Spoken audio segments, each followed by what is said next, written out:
पाहिला विधानात बाबा, तुम्ही नेहमी डॉक्टर बाबासाहेब आंबेडकर यांच्याबद्दल बोलत असता, नक्की कोण आहे ते? अगं बाळा, डॉक्टर बाबासाहेब हे एवढ्या सहजासहजी नाहीत समजू शकत, पण तरी मी एक छोटासा प्रयत्न करतो.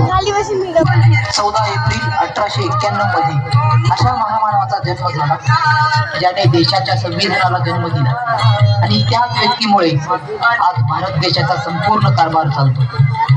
अशी व्यक्ती म्हणजे डॉक्टर बाबासाहेब आंबेडकर.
शिव शिव शिव शिव शिव शिव शिव शिव शिव शिव